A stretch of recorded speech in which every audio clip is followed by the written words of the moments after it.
In this video, we'll be talking about the scroll restoration of React Router DOM, right? So in your application, if you want the scroll to be restored when you're navigating the pages, then in this video, I'll be showing you how exactly we can do that, all right? Like for example, if I go to, let's say I go to docs, right?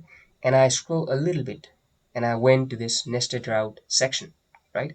Now, what I want is I want to make sure that it's in the nested route and I want to go to another link, let's say this one, right? And after that, I again want to go to this docs, right? Now, if you see here, it's in the nested route, which I had before, right? The scroll has been restored, but normally this would not happen. If I navigate to the page and if I come back to the page again, the scroll will not be restored and the scroll will just go to the top. The scroll will just get resetted to the top, right? So how to restore like what I have shown just now, I'll be showing this video. So for that, what you have to do is you have to come to your main page of the application, right? And then what you have to do is you simply have to um, first of all you'll have to install the React Router DOM, npm install React Router DOM, and then what you have to do is you just have to import scroll restoration, and then you'll have to put in the main page your root or your main.jsx or wherever your main application is, right? And then you'll have to put it at the last section of your component, right? So you just have to put in this, and also what you have to do is you have to put this get key attribute of the scroll restoration, and you have to return location.pathname, right?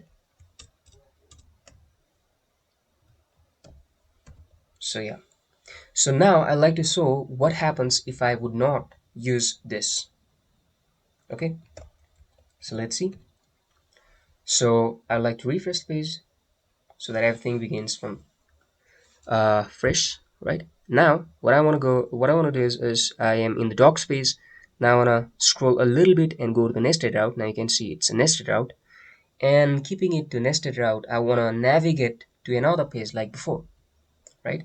Now again I want to come here in the docs. Now if you see here, the scroll has not been restored, right? So if you're not using the scroll restoration, then it'll not be restored. But the another important thing is, even if you use scroll restoration and do not use get key attribute and do not return location.pathname, it'll still won't work. Okay, let me refresh the page, and now I want to go to nested route, right? Now you have seen it's in nested route. I'll go to Elon Musk, and I want to come back again to the docs. Now if you see here, the scroll has not still been restored because we have not used get key and return location.pathname. So that's it. So if you use get key and return location.pathname, then only it'll work. Otherwise it won't. All right. Let me refresh the page. Let me go to nested route, and keeping it to nested route, I want to go to another path, and I want to come back again to the docs. Right. You can also do it from here, but I'm also showing you that not just from the back button, also from the navigation links, nav links, you can achieve that. All right. So the user experience becomes really good. Okay. So if you come to the that page, now if you see here, the scroll has been restored and it's in the nested route, right? And that's it for this video. Hope you find it helpful, and I'll be coming back with other tutorials regarding ReactJS, Next.js, HTML, CSS, JavaScript, and so many other things about front-end development. And until then, have a great day.